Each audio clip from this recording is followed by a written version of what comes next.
মদিনার জমিনে সবচাইতে গরীব সাহাবীর নাম ছিল সাইয়েদনা বেলাল আল হাবাসী রাদিয়াল্লাহু তাআলা আনহু। বিশ্বনবীর খাস মুয়াজ্জিন, ইথিওপিয়া থেকে ইসলামের সুশীতল ছোঁয়ায় এসে মদিনায় বিশ্বনবীর হাতে হাত রেখে কালিমা পড়ে মুসলমান হয়েছে। দেখতে ছিল কুচকুচে কালো, কিন্তু হৃদয়টা ছিল সাদা। মদিনার সবচাইতে গরীব সাহাবী। লজ্জাস্থান ঢাকার মতো একটা লুঙ্গি ছিল, এছাড়া আর কিছু ছিল না। শুধু আমাদের লজ্জাস্থান ঢাকার মতো একটা লুঙ্গি আছে, আর কিছু নাই। এরকম কে কে আছেন? হাত তোলেন। কেউ নাই। তার মানে আল্লাহ আমাদের অনেক দিয়েছে, ঠিক কিনা? মদিনার সবচেয়ে গরীব সাহাবীর নাম বেলাল রাদিয়াল্লাহু তাআলা আনহু।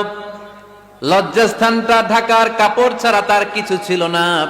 ওই বেলাল রাদিয়াল্লাহু তাআলা আনহুকে ডেকে বিশ্বনবী বললেন, আনফিক